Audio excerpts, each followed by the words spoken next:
Hi అండి, గుత్తి వంకాయ curry ఇలా సింపుల్గా ప్రిపేర్ చేసుకోండి, చాలా బాగుంటుందండి. 2 టేబుల్ స్పూన్ పల్లీలు, జీడిపప్పు పలుకులు, ఎండు కొబ్బరి వేసుకొని ఫ్రై చేసుకొని మిక్సీ పట్టుకోవాలి.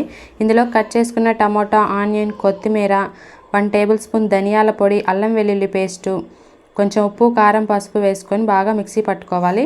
వాటర్లోకి ఉప్పు వేసుకొని కట్ చేసుకున్న వంకాయని 5 మినిట్స్ ఉంచుకొని తీసుకోవాలండి.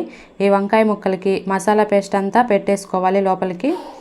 స్టవ్ మీద కడాయి పెట్టుకొని 4 టేబుల్ స్పూన్ ఆయిల్ వేసుకొని మసాలా ఐటమ్స్, కొంచెం జీలకర్ర, 2 పచ్చిమిర్చి కట్ చేసుకున్నవి, కొంచెం కరివేపాకు వేసుకొని ఫ్రై చేసుకోవాలి. వంకాయలు కూడా వేసుకొని 2 నిమిషాల పాటు మగ్గించుకోవాలండి. ఇందులోకి మసాలా పేస్ట్, కొంచెం వాటర్ వేసుకొని వేసుకోవాలి. చింతపండు, నిమ్మకాయ సైజంత చింతపండు రసం పిండుకొని వేసుకోవాలండి. మీ టేస్ట్కి సరిపడినంత సాల్ట్ వేసుకొని వంకాయలు సాఫ్ట్గా అయ్యేంత వరకు ఉడికించుకోవాలి.